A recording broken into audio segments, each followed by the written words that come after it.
호세아서 6장 1절에서 6절입니다. 제가 봉독하지요. 오라 우리가 주께 돌아가자. 이는 그가 찢으셨으나 우리를 낫게 하실 것이요 그가 치셨으나 우리를 싸매어 주실 것임이라.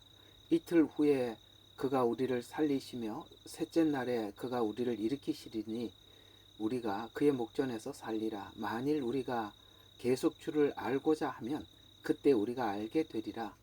그의 나오심은 아침처럼 마련되어 있으며 그는 우리에게 비처럼 오시리니 땅에서 내리는 늦은 비와 이른 비처럼 오시리라. 오 에브라임아, 내가 무엇을 하랴? 유다야, 내가 내게 무엇을 하랴?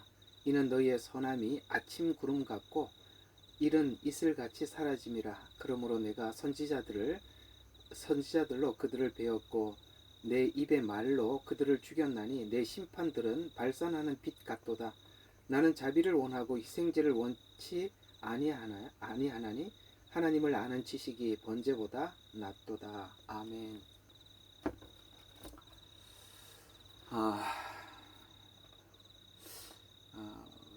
우리 신앙에 가장 하나님께서 요구하시는 것이 무엇이냐?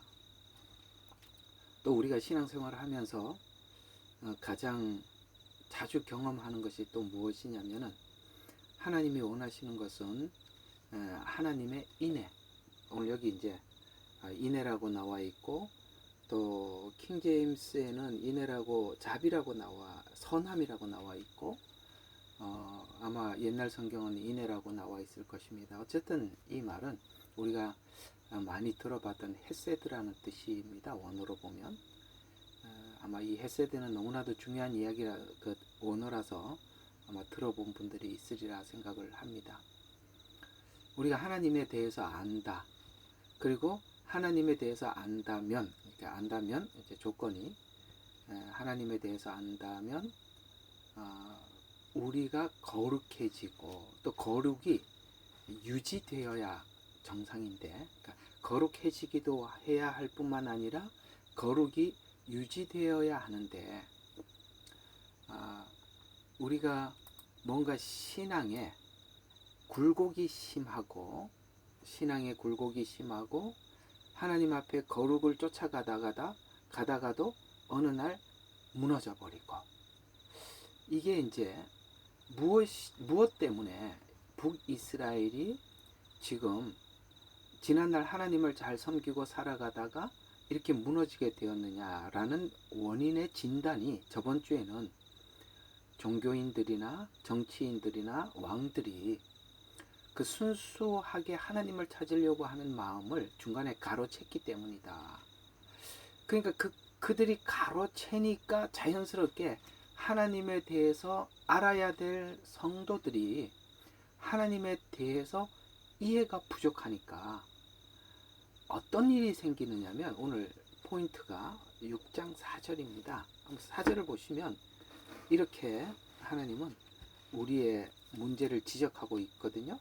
에브라임아, 이 에브라임이라고 이렇게 표현하는 이 표현은 북이스라엘을 부를 때 에브라임이라는 말을 자주 씁니다. 그러니까 에브라임 이렇게 표현할 때는 북이스라엘이라. 왜냐하면 호세아서가 북이스라엘을 향해서 예언한 거니까. 내가 내게 무엇을 하랴? 자, 이제 하나님 이제 그래. 내가 너희 때 뭘 하랴? 참 이게 답답한, 정말 아무리 고치려고 해도 안 되고 정말 어떻게 해볼 수 없는 사람들, 더 이상 뭘 어떻게 좀 하랴? 뭐 이런 한탄 섞인 이야기겠죠. 그러면서 유다야, 내가 무엇을 하랴? 이는 자 요겁니다. 너희의 선함이, 여기 이제 성경대로 표현하면은 인애가 아침 구름 같고 이른 이슬처럼 사라짐이라, 이렇게 말씀하고 있죠. 아침에 구름이 끼면 오늘 하루 종일 날씨가 우중충할 것 같은데 아침에 이슬이 있다던가 구름이 끼면 그날은 해가 쨍쨍 비치는 아주 환한 날이라는 것이 증거입니다. 모르겠습니다. 한국은 어떤지 몰라도 여기는 좀 자연이 굉장히 맑은 환경을 가지고 있다 보니까 아침에 구름이 끼면 사람들이 오늘 뭐 날씨가 좀 안 좋은 것 같다, 우중충하겠다. 아니요, 오늘 아침에 안개가 끼면 오늘은 날씨가 굉장히 화창하다는 하나의 반증이기도 하거든요. 그러니까 이런 이야기가 되는 겁니다. 야, 네가 뭐가 있는 것 같아. 아침 구름 같아. 구름이란 뭔가 끼어서 뭐가 이렇게 많이 있는 것 같은데, 구름이라는 것이 쉽게 바람이 불면 금방 사라져 버린단 말이죠. 그 다음에 이슬도 마찬가지입니다. 뭔가가 내린 것 같은데 해가 나면 사라져 버립니다. 그러니까 너희들이 하나님의 은혜를 입어서 그 은혜를 실천하는 실천이 반짝하고 사라져 버리더라는 거예요. 그게 너희의 인애가 쉬 없어진다라고 이렇게 표현하고 있는 말의 의미는 뭐냐면은, 인애가 없는 건 아닌데 유지를 못한다, 이런 뜻이 되는 거죠. 우리가 신앙이 없는 건 아닌데 지속되지를 못해요. 그래서 어느 날은 주님 없이 못 살 것 같다가도 어느 날은 주님이 있어도 그만 없어도 그만이고, 이런 우리의 모습이 너무나도 한심하고, 하나님도 봤을 때 야, 내가 너에게 뭘 더 이상 뭐 어떻게 하랴 라고 하나님도 한탄해야 되는, 그러니까 이런 체험들을 우리는 참 많이 경험합니다. 오늘 여기 말씀하신 대로 인애가 없는 건 아닌데 우리가 쉽게 없어지는 그 모습을 보더라 라는 이야기입니다.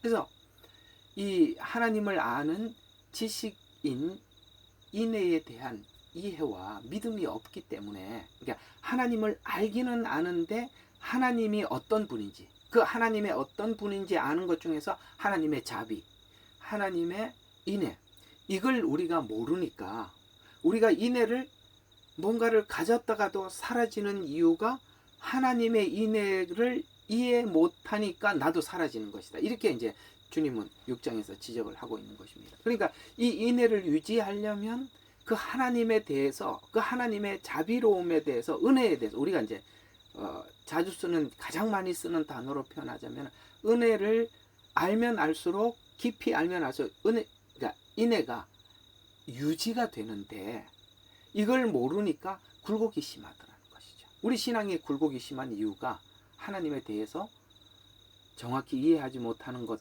때문이기도 하며, 정확히 하나님에 대해서 정확히 이해하지 못하는 것 중에서 하나님의 어떤 부분을 이해를 못하고 있는 거냐면 하나님의 자비로움, 은혜, 인애, 이 부분에 대해서 이해를 못한다, 이런 이야기가 되는 것입니다.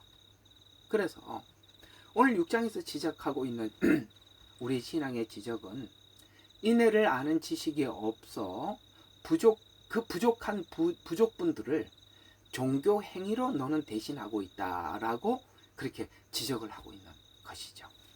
오늘 참 성경이 지적하고 있는 지적이 너무나도 분명하고 예리하지 않습니까? 맞아요.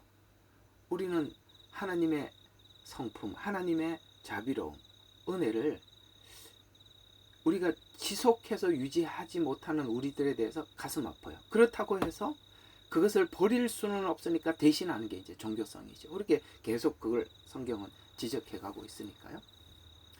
하나님이 진짜 원하는 신앙생활은 하나님을 아는 지식을 알고 이웃에게 하나님에 대해서 나타내는, 그러니까 드러내는 삶인데, 신앙의 주체가 하나님이 되면, 그러니까 내가 믿는 믿음의 주체가 하나님이 되면 하나님을 아는 지식, 누가 유명한 책 제목이죠. 하나님을 아는 지식. 이 책이 참 많은 기독교인들에게 읽혀졌던 책 중에 한 권인데, 하나님이 우리 신앙의 주체가 되면 하나님을 아는, 인애를 아는 지식을 얻게 되지만, 신앙의 주체가 내가 되면, 그러니까 내가 믿음을 가지려고 내가 출발 자체를 나로부터 출발을 하면, 오늘 여기 호세아서에서 지적하는 대로 희생제만 드리게 된다. 이거 어제도 수요일 날 성경 공부 예배 드리면서 여러분들에게 신랄하게 지적했던 부분이기도 하죠. 그렇습니다. 주체가 누구냐 이거죠. 하나님에 대해서 알면 알수록 우리는 하나님을 아는 지식, 곧 인애를 갖게 될 것이고, 만약에 신앙의 주체 내가 되면 그저 희생제를 드리는 것에서 종교인이 되고 만다라고 하는 것이 오늘 이야기가 되는 것입니다. 이렇게 신앙의 굴곡이 심한 우리들을 향해서 하나님은 우리에게 이런 제안을 해 오십니다. 이사야서 1장 18절을 보면 이제 오라 우리가 서로 변론해보자. 주가 말하노니 너희 죄들이 종 같을지라도 눈같이 희게 될 것이요 진홍처럼 붉을지라도 양털같이 되리라. 에서 뭐를 보자는 겁니까? 거기서 뭘 보자는 겁니까? 하나님께서 우리를 향하신 자비와 은혜를 보자는 것입니다. 하나님께서 우리에게 요구하는 것이 너희 죄가 주홍 같다라는 걸 알기를 원하는 거예요. 진홍처럼 붉다는 것을 알기를 원하는 거예요. 근데 그것이 양털처럼 희게 되고 양털처럼 되고 희게 되는 것은 하나님의 자비, 은혜 때문에 우리가 이 죄가, 이 흉악한 죄가 완전히 양털처럼 되었다는 것입니다. 그게 십자가의 보혈이죠. 그 십자가의 보혈은 완전히 하나님의 인애예요. 완전한 하나님의 은혜예요.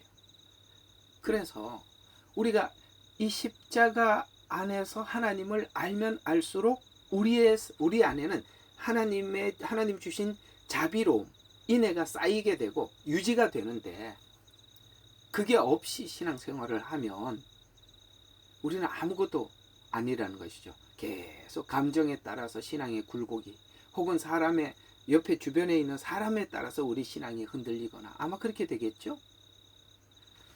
그래서 나하고 변론해보자. 그러니까 이 지점 안에서 우리 신앙이 체계화되지 않거나 이 지점에서 하나님을 향한 신앙이 출발이 되지 않으면 우리는 우리 신앙을 유지할 능력을 상실하게 되는 것이다 라는 것입니다. 오늘 여기 6장을 통해서 하나님께서 말씀하시는 이 말씀에서 우리가 지적하는 것은 신앙행위, 예를 들어서 종교행위, 율법, 제사와 신앙심 사이에, 내가 하나님을 믿는 신앙심 사이에 괴리의 원인은 인애를 아는 지식으로 채워져 있지 않으면, 그것으로부터 하나님의 은혜를 아는 지식으로부터 출발하지 않으면 종교행위는 번성하더라도 하나님을 향한 인격적 신뢰, 여기 오늘 본문에서 표현한 대로 하나님을 아는 지식, 그러니까 이런 것이 없는 믿음이어서 하나님은 이 행위를, 이렇게 신앙생활을 하고 있는 우리들을 지켜볼 수가 없어서 오늘 하나님이 개혁을 우리에게 개혁하겠다, 이걸 뜯어 고치고 말겠다, 내가 이걸 계속 볼 수는 없다, 이런 선언이 1절에 나오는 것입니다. 한번 보시죠. 오라 우리가 주께로 돌아가자. 이는 그가 찢으셨으나, 이거는 찢고 말고는 누가 할 일입니까? 하나님 자신이 할 일이죠. 그래서 하나님은 찢으신다는 거야. 그러나 찢으셨으나 우리가 확신을 가져야 되는 것은 낫게 하실 것이라는 거예요. 하나님은 찢을 수밖에 없죠. 이 상태를 하나님의 인애를 모르는 출발, 그러니까 하나님의 은혜를 모르는 출발의 신앙을 하나님은 계속 두고 볼 수가 없는 거예요. 그건 엎치락 뒤치락 매일 넘어졌다 일어섰다를 반복하니까 이걸 그냥 이 상태로 하나님 둘 수는 없으니까 하나님이 어떻게 합니까? 찢을 수밖에 없어요. 그 다음에 칠 수밖에 없어요. 그러니까 하나님은 이 작업을 하고 말겠다, 근본적인 개혁을 시도하겠다라는 것이 오늘 하나님께서 6장에서 하는 말씀입니다. 그러니까 하나님께서 우리가 이런 신앙을 두고 보지 않고 손을 대서 뭔가 이 작업을 하시려고 하시는 게 우리에게는 감사한 일이죠. 그러나 분명히 하나님께서 이 상태를 두고 보지는 않을 것입니다. 왜냐하면 오늘 분명히 찢을 것이다, 칠 것이다. 그러나 분명한 것은 그 뒤에 하나님이 찢었다면 낫게 하실 것이고 쳤다면 싸매어 주실 것입니다. 그래서 그렇게 하나님께서 싸매어 주시는데 오늘 여기 보면 분명한 이것이 찢었으나 낫게 한다는 분명한 증거는 2절에서 이렇게 이야기하고 있습니다. 이틀 후에 우리를 살리고 셋째 날에는 그가 우리를 일으키시리니 우리가 그의 목전에서 살리라, 이렇게 이야기합니다. 참 감사하죠. 하나님이 이 작업은 하실 것이다. 그리고 기간은 정해져 있다. 시간이 길지도 않다. 여러분, 이틀 만에 뭘 하셔요? 살린대요. 셋째 날에 일으키는데요. 이게 무슨 일이었죠? 예, 우리가 잘 알고 있는 십자가 사건입니다. 예수님 십자가에 죽으시고 3일 만에 부활하셨죠. 그래서 이런 일들이, 그러니까 지금 구약에 이스라엘 백성들이 그저 율법을 받았으나 그 율법이 주는 정신인 그 하나님의 사랑과 은혜를 유지하는 힘은 전무했죠. 구약을 보십시오. 그들이 율법을 쭉 지킨 적도 없고 그걸 가지고 억지로 종교적인 어떤 행위로 때우려고만 하고 나중에는 끝끝내 말라기에서 나는 이 일을 더 이상 할 수 없습니다 하고 돌아서고 하나님께서는 이스라엘 백성들을 향해서 사랑한다고 고백을 하고 그들은 내가 당신이 우리를 어떻게 사랑했는지 알지도 못하겠다고 하고 그랬더니 하나님께서 지금 형 가지고 있는 이 틀 찢어야만 하고 그 다음에 칠 수밖에 없는 그것이 뭐예요? 십자가 사건이 바로 이런 잘못된 그 틀 속에 갇혀버린 종교성에서 하나님께서 확 뒤집어 버리는 십자가를 통해서 너희의 하나님에 대한 인식과 이해와 신앙을 완전히 뒤집어 놓겠다라고 이렇게 하나님은 선언하고 있는 것입니다. 그래서 3절을 보면 만일 우리가 계속 주를 알고자 하면 그때 우리가 알게 되리라. 그렇죠. 우리 문제는 뭡니까? 하나님께서 우리에게 하신 일이 무엇인가를 알기를 원하면 하나님은 알게 되리라. 하나님은 하나님에 대해서 알고 싶어 나오는 사람들을 향해서 어떻게 하신다고 말씀하고 있냐면은 하나님에 대해서 알고 싶어 하는 사람들에게 여기 3절에 보면은 그의 나오심은 아침처럼 마련되어 있으며 그는 우리에게 비처럼 오시리니 땅에 내리는 늦은 비와 이른 비처럼 오시리라. 이렇게 말씀하고 있는 것처럼 하나님께서는 우리가 하나님 십자가가 뭡니까? 하나님의 우리에게 베푸신 사랑이 뭡니까? 하나님 우리에게 베푸신 은혜가 뭔지 알고 싶어요 하고 하나님 앞에 나온다면 하나님은 분명히 그들에게 알려줄 것이다. 늦은 비처럼 이른 비처럼 마치 땅을 적시는 것과 같이 오직 하나님의 창조와 같이 새로운 마음을 우리에게 딱딱한 마음을 비를 내리게 해서 굳은 마음을 부드럽게 해서 거기에다가 하나님의 그 복음의 씨앗을 심어서 우리로 하여금 새로운 창조, 새로운 이 십자가 복음을 통해서 새롭게 창조할 것이다 라고 말씀하고 있는 것입니다. 여기서 제가 여러분들에게 한 편의 설교처럼 말씀을 드릴 부분이 뭐냐면은 신앙생활을 하고 있는 성도들이 구약의 율법처럼 하나님을 섬기는 사람이 있는가 하면 신약에 하나님께서 십자가를 주신 은혜를 알고 그 은혜를 기초로 해서 하나님을 섬기는 신자들이 있다는 것이죠. 우리가 처음에는 하나님에 대한 은혜와 자비를 다 알지 못할 때는 구약의 이스라엘 백성들이 율법을 가지고 하나님을 섬겼듯이 그렇게 처음에 접근을 하고 이해를 하고 하나님을 섬기는 성도들이 있어요. 그걸 탓할 수는 없지만 그러나 하나님께서 그렇게 출발을 했을 때 우리가 오늘 여기 성경이 지적하는 것처럼 4절이 지적하는 것처럼 그 하나님의 은혜가 쉽게 사라지는 것을 그 은혜가 쉽게 사라지니까 율법을 가지고 하나님을 섬기려고 하면은 쉽게 사라지고 있는 그걸 우리가 보고 절망을 하고 하나님 앞에 나가서 하나님의 은혜를 구하러 나온다면 하나님은 그 은혜를 충분히 우리에게 심어줄 것이다. 비처럼. 그래서 이 말씀 예수님이 그렇게 표현하고 있죠. 은혜는 마치 해와 같고 비와 같아서 악인과 선인에게 골고루 내려주신다는 것이죠. 누구든지 하나님 앞에 은혜를 구하면 햇빛이 비치는 것처럼 비가 내리면 모든 사람에게 뭐예요?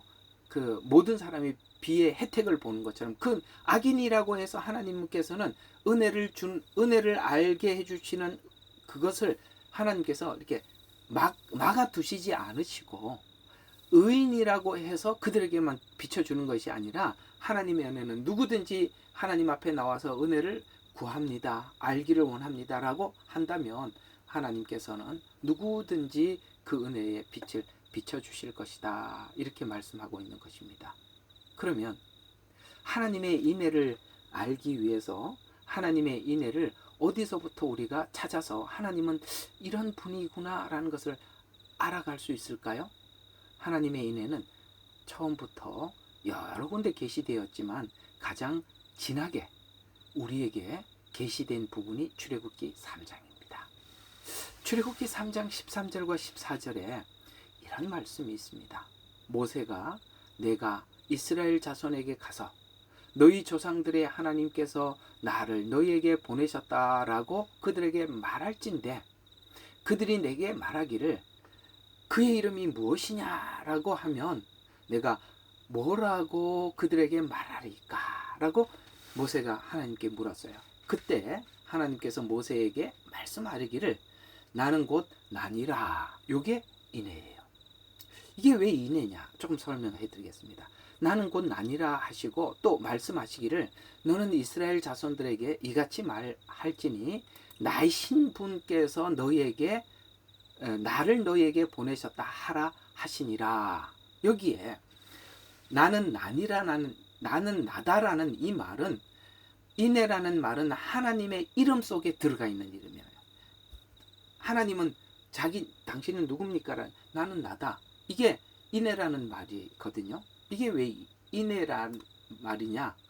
오늘 모세가 하나님께서 누가 보냈습니까? 라고 물었을 때 이름을 가르쳐. 그건 나는 곧 나니라. 여기에서는 스스로 있는 자라. 여러분 우리 옛날에 개역개정 옛날에 스스로 있는 자라 이렇게 배웠을 것입니다. 여기에 비동사가 들어가 있는데 이게 무슨 뜻이냐면은 나는 늘 나다. 나는 늘 나인 하나님이다. 나는 늘 나다라는 뜻인데 이 말을 정리하면 오늘 이 말 굉장히 귀한 하나님의 계시거든요. 나는 나의 길을 중지할 수 없는 나다. 이게 무슨 말입니까? 하나님은 하나님에 대해서 계시하기를 나는 하나님에 대해서 계시하는 것을 중지할 수 없다. 내가 내 스스로 나를 증거하는데 내가 나에 대해서 증거하는 것을 멈출 수 없다. 멈출 수 없네. 멈출 수 없네. 이런 찬양이 있던 것처럼 멈출 수 없다. 이건 이제 우리가 흔히 이 나는 나다. 나는 나의 길을 중지할 수 없는 나다라는 말은 성경에는 어떻게 하나님을 표현하고 있냐. 살아계신 하나님. 여기 성경에 보면 살아계신 하나님 이 말이 바로 나는 나다라는 이야기입니다. 그러니까 하나님은 살아계셔서 하나님이 하나님 되심을 계속 증거한다는 거예요. 어떻게 증거하죠? 우리가 성경이라는 전체적인 틀을 보면은 하나님은 창조하고 그 다음에 너희들 책임이다라고 우리 인간에게 모든 책임을 그냥 넘겨버리고 하나님 편안히 팔짱 끼고 어떻게 하는지 보자. 이게 아니라 하나님께서는 불완전한 인간을 창조하셔서 그 완전한 인간이 되기 위해서 하나님은 계속 은혜를 알게 해주시고 베풀어 주시고 우리에게 눈을 열어서 예수 그리스도께서 우리에게 주신 은혜를 알게 해주시고 계속 하나님의 성령님을 통해서 계속 하나님을 계시하고 있다는. 여러분들도 지금 이 하루를 살아가면서 여러분들께서 예수님을 믿고 지금까지 살아온 모든 세월 안에 하나님은 계속 우리 생애 속에 찾아오셔서 하나님은 하나님 되심에 대해서 여러분들에게 계속 증거하고 있다는 것이죠. 계속 말씀하고 있다는 것이죠. 그걸 하나님께서 우리에게 계속 계시해 주셔서 지금은 여러분들이 옛날에 하나님을 섬기는 방식이 종교적이거나 율법적으로 섬겼던 우리들을 하나둘 털어내기 시작하고 지금은 어떻게 돼가고 있느냐? 내가 하나님을 하나님답게 자발적으로 섬기는 나로 지금 조금씩 바뀌어서 오늘까지 온 이 자리는 하나님은 계속 여러분들에게 계속 증거해 주셨기 때문에 어제보다 오늘 하나님을 더 알고 또 오늘보다 내일이 더 나아질 것입니다. 그 일들을 하나님은 이스라엘 전 역사를 통해서 해왔을 뿐만 아니라 우리가 주님 앞에 돌아온 이후에 계속 그렇게 일을 하셔서 여러분들은 종교인이 된 게 아니라 지금 하나님의 사람으로 조금씩 탈바꿈 됐다는 거 인정하시죠? 그게 바로 나는 비동사, 나는 늘 나의 길을 중지하지 않았다. 예언하고 성취하시고 예언하고 성취하시듯이 하나님은 각자에게 그 각자에 맞는 성품에 따라 그들을 변화시키고 새롭게 욥은 욥대로 만드시고 아브라함은 아브라함대로 이삭을 드리는 자리까지 가게 하시고 이삭은 이삭대로 하나님 그 성품에 따라 하나님 앞에 모리아 산에 제물로 드리게 하시고 야곱은 야곱대로 하나님은 만드시듯이 각자에게 거기에 맞는 눈높이에 맞춰서 우리를 만들어 가시는 것. 이 일을 하나님은 아브라함, 이삭, 야곱 뿐만 아니라 우리 모두의 우리인, 우리 모두의 하나님이신 그분이 우리의 주님이 되신 것입니다. 그런 것처럼 이제 하나님의 은혜를 알고 인내를 알고 있지만 이 은혜가 더 이상 쉬 없어지지 않도록 하기 위해서 어때요? 옛날에는 변덕이 죽글듯이 아침에 하나님을 찬양했다가 저녁에 하나님 앞에 절망하고 이런 일들이 정말 마치 그게 어느 날은 어느 순간은 쭉 올라간 것 같고 어느 날은 완전히 벼랑 끝으로 추락하는 것 같은 이런 곡선들이 그 선이 뭡니까? 지금은 점점 완만해져서 이제는 굴곡을 타기도 하고 부드러운 굴곡을 타기도 하고 언젠가는 우리가 하나님 앞에 변함없는 수평을 유지하는 어떤 날이 오겠죠. 그날이 오려면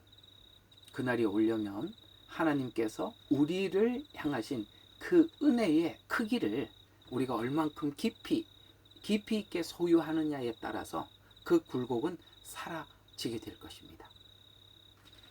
우리가 인애가 쉽게 없어지는 이유는 아무 공로나 근거도 없는 너희들에게 은혜를 베풀어서 내 백성을 삼으신 것이 너희에게는 은혜이고 축복인데 내가 너희들에게 약속하고 내가 그 약속을 지켜서 내 백성을 삼았던 은혜로운 선택의 지식이 없어서 쉬 없어진다고 말씀하심으로써 이런 지혜가 없으니까 너희는 이런 지혜가 하나님께서 일방적인 선택, 일방적인 은혜를 주셔서 오늘 우리의 은혜가 믿음이 유지되었던 이런 하나님에 대한 이해가 없으니까 무슨 일이 일어나느냐. 지금 이스라엘 백성들이 가나안 땅에 들어가서 풍요를 누리자 말자 그 풍요에 푹 빠져서 쉽게 나를 잊어버리더라 라는 것입니다. 그렇습니다.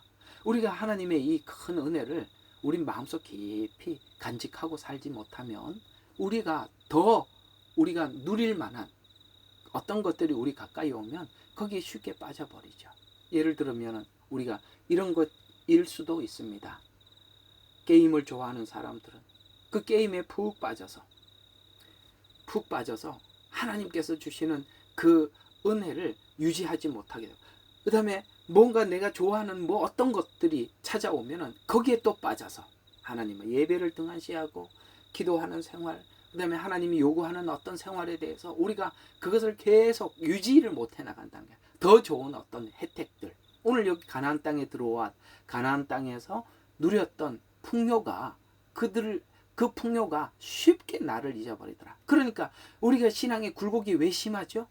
바로 하나님의 은혜를 내가 충분히 담지 못했기 때문에 그래서 잊어버리게 돼. 그래서 하나님은 오늘 6장에서 선언한 게 다시 원점으로 돌아가서 여러분들에게 말씀을 드리는 거지만 찢을 수밖에 없죠. 이 상태를 하나님이 두고 볼 수는 없으니까요. 그러니까 찢을 수밖에 없는 것은 오늘 이스라엘 백성들에게 조금 있으면 북이스라엘은 아수르의 포로가 될 것입니다. 그래서 하나님이 지금 찢는다는 이 표현은 어떻게 찢어버릴 것이냐? 바로 이렇게 찢어버려. 다시 역출애굽을 감행할 것이다. 역출애굽이란 마치 애굽에 종살이 했던 것처럼 지금 북이스라엘은 애굽으로 돌아가는 건 아니지만 아수르라는 한 나라를 통해서 그들의 포로로 삼아 마치 과거에 이 애굽에서 고통당하고 하나님 앞에 호소했듯이, 하나님 이 자리에서 구원해달라고 호소했듯이 역출애굽을 감행함으로써 너희들이 지금 자유인으로서 그 자유를 누리지 못한다면 종으로서 살아가는 종의 삶이 얼마나 고단한지 내가 그걸 다시 한번 상기시켜 기억나게 해주시겠다라는 이야기가 되는 것입니다. 어떻습니까?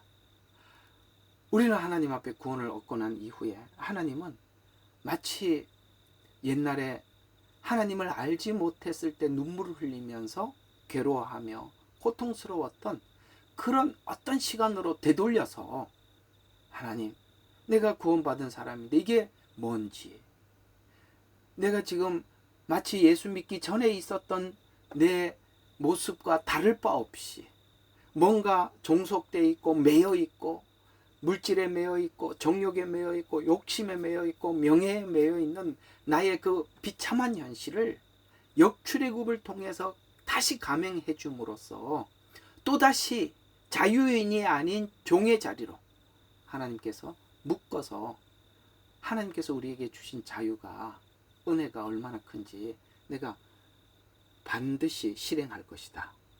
그래서 내가 너를 칠 수밖에 없다. 찢을 수밖에 없다. 그러나 싸매줄 것이다. 살릴 것이다. 그 다음에 일으켜 줄 것이다. 이렇게 하나님 약속하고 있는 것입니다. 은혜로운 구원을 알고 나에게 와서 다시 하나님을 경배하고 예배한다면 내가 누군지 알게 되는데, 그것을 안다면, 네가 그걸 안다면 네가 살아가고 있는 이 사회에 정의 사회가 구원될 텐데, 왜 이게 사회로 넘어가느냐? 조금 이따 설명해. 왜 이게 사회에서 이렇게 정의 사회가 구원, 이게 뭐 천주교에서 말하는 정의 사회의 구원이 그런 말이 아니에요. 인애를 아는 믿음을 가진다면 사회는 정의로워질 것이다. 만약에 너의 신앙이 거짓이라면 사회는 엉망이고 종교 활동은 왕성할 것이다. 참 이상하죠. 종교 활동은 왕성한데 사회는 엉망이야. 교회 예배는 경건한데 삶은 엉망진창이야. 왜 이렇게 이중성을 가진 신앙을 가져야 하느냐? 그건 하나님의 인애를 모르고 신앙의 틀을 잡아두면 그렇게 된다는 것이죠. 그 대답이 미가서에 나오죠. 우리가 외우고 있는 성경 구절이기도 합니다. 미가서 6장 6절에서 8절을 보면 내가 무엇을 가지고 주 앞에 나아가며 높으신 하나님께 절하 예배할까? 내가 번제 물들 곧 1년 된 송아지를 가지고 그분 앞에 나아갈까? 주께서 천천의 수양이나 수만의 기름의 강들을 기뻐하실까? 내가 내 죄과로 인하여 내 첫 태생을, 내 혼의 죄로 인하여 내 몸에 열매를 드릴까? 여러분 지금 전부 다 뭡니까? 하나님 앞에 드리는 것이 자기 자신이 아니라 다른 걸 자꾸 드리려는 거예요. 소를 드릴까? 첫 태생을 드릴까? 내 몸의 열매, 내 자식을 드릴까? 이런 말이거든요. 오 사람아, 그분이 무엇이 선한 것인지 내게 보여주셨으니, 주께서 요구하는 것을 보여주셨으니 그런 걸 대신해서 뭐 이걸 드릴까, 바깥에 있는 거 뭐 자식을 드릴까, 무슨 예물을 드릴까, 그게 하나님이 원하는 게 아니라 너 자신을 원한다는 거예요. 그래서 오직 의롭게 행하고 자비를 사랑하고 겸손히 하나님과 함께 행하는 것이 아니냐, 너 자신을 원한다는 거예요. 인격적 동행을 원한다, 이런 이야기가 되는 것이죠. 쉽게 말해서 정결해지려면 하나님의 거룩함을 닮아야 정결해지는데, 하나님과 인격적 관계를 통해서 인격적 관계가 형성되어야만이 정결하게 되는데, 그때서야 도덕성을 가지게 된다는 거예요. 근데 하나님과의 직접적인 관계를 가지려고는 나가진 않고 그게 안 되니까 자꾸 대신 뭘 자꾸 드리려고 하는. 그렇게 만들어진 도덕성은 오늘 안개처럼 쉽게 사라진다는 거예요. 인애가 쉬 없어진다는 것은 바로 이런 과정 없이 만들어졌기 때문입니다. 이런 과정을 거쳐야 오늘 여기 미가서 6장 6절과 8절에 있는 말씀처럼 의롭게 행하고 그 다음에 자비를 사랑하고 하나님과 함께 동행할 때 종교적인 틀 안에서 하나님도 진심으로 섬기게 되고 하나님을 진심으로 섬긴 그 결과 하나님의 은혜와 자비를 가진 자로서 살아가게 될 때 사회가 정결하게 된다. 아시겠습니까? 왜 사회가 정결하게 되는지, 왜 이중적으로 사는지. 예배는 충실한데 왜 삶은 엉망이냐? 하나님의 은혜가 심겨지지 않는, 그것에서 출발하지 않는 종교들은, 세워진 종교는 무너질 거예요. 그걸 하나님께서 계속 볼 수는 없으니까. 자, 결론입니다. 그래서 성경이 제시하는 말처럼 여호와를 알자, 힘써 여호와를 알자고 호소하는 것입니다. 그래서 여기 하나님 여기 이렇게 말씀하고 있죠. 자, 여기 3절에 보니까 계속 주를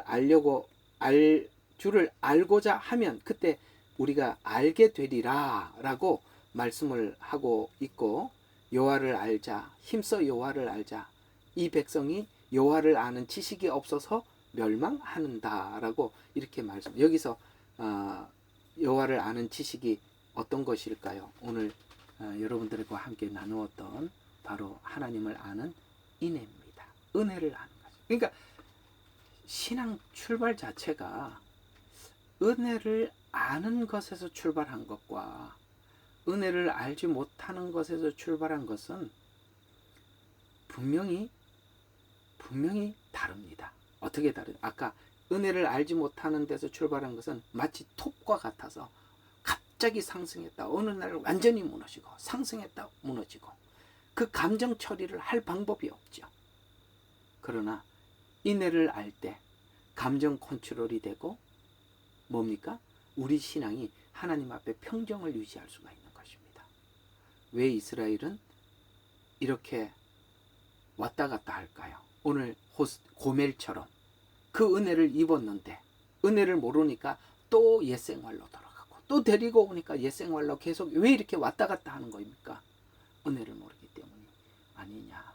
그러니 자유인으로서 자유를 누리지 못한다면 자유의 가치를 모르기 때문이다. 그러니 이 북이스라엘 향해서 하나님께서 뭔가를 계획하고 있는데 아수르를 준비하고 계시는 겁니다. 그들은 애굽과 비교할 수 없는 그야말로 그 악랄한 민족인 아수르에게 붙이셔서 역출애굽을 감행함으로써 지난날 그들이 종된 삶, 억압받는 정치에서, 삶에서 다시 한번 하나님의 은혜를 경험하도록 하나님은 시도할 것이다. 기다려라. 이렇게 말씀하고 있는 것입니다. 아픈 일이지만 감사한 일이죠. 우리 생애 속에 찾아오셔서 하나님이 이렇게 경고하시고 우리에게 손을 대신다는 거, 그거 하나님 앞에 하나님의 또 다른 사랑의 표현이지 않습니까? 하나님께서 채찍을 들고, 그래서 히브리서에서 분명히 말씀하고 있습니다. 부모가 자식을 징계하지 않는 부모가 어디 있느냐? 자녀라면 징계할 것이다. 만약에 징계하지 않고 있다면 버린 사생아기 때문이다. 하나님께서 여러분의 생애 속에 찾아오셔서 징계하는 것은 여러분을 자녀로 받아주셨기 때문이고 사랑했기 때문입니다. 이 모습을 하나님이 더 이상 볼 수가 없어서 오늘 이스라엘 백성들에게 이렇게 말씀하신 것처럼 우리 생애 속에도 하나님의 이러한 간섭이 우리 모두에게 있기를 기도합니다. 기도하겠습니다. 하나님, 그렇습니다. 우리 신앙이 굴곡이 심한 이유는 그 십자가의 은혜를 우리가 충분히 알지 못했기 때문입니다. 하나님은 우리가 믿기 전에도 우리의 하나님이셨고 믿은 후에도 우리의 하나님이셔서 하나님은 하나님이심을 우리 생애 속에 중단하지 않고 매일매일 찾아오셔서 일하시는 하나님이십니다. 그래서 너무 감사합니다. 하나님께서 저희들을 향해서 손 놓지 않고 여전히 간섭해 주심으로 저희들은 부족하더라도 다시 일어설 수 있습니다. 이른 비, 늦은 비처럼 비를 내리셔서 우리 딱딱한 마음을 부드럽게 하셔서 그곳에 복음의 씨앗을 뿌려주시고 열매가 맺으며 자랄 수 있도록 하나님 농부이신 하나님께 우리 모든 것을 맡기고 가려고 합니다. 오늘도 말씀을 들은 우리 사랑하는 성도들, 오늘 호세아처럼 6장처럼 이렇게 절망 가운데 있다면 하나님 앞에 올려드려 저들의 신앙이 하나님 앞에 잘 다듬어져 완성될 수 있도록 하나님 인도하여 주시옵소서. 예수님 이름으로 기도합니다.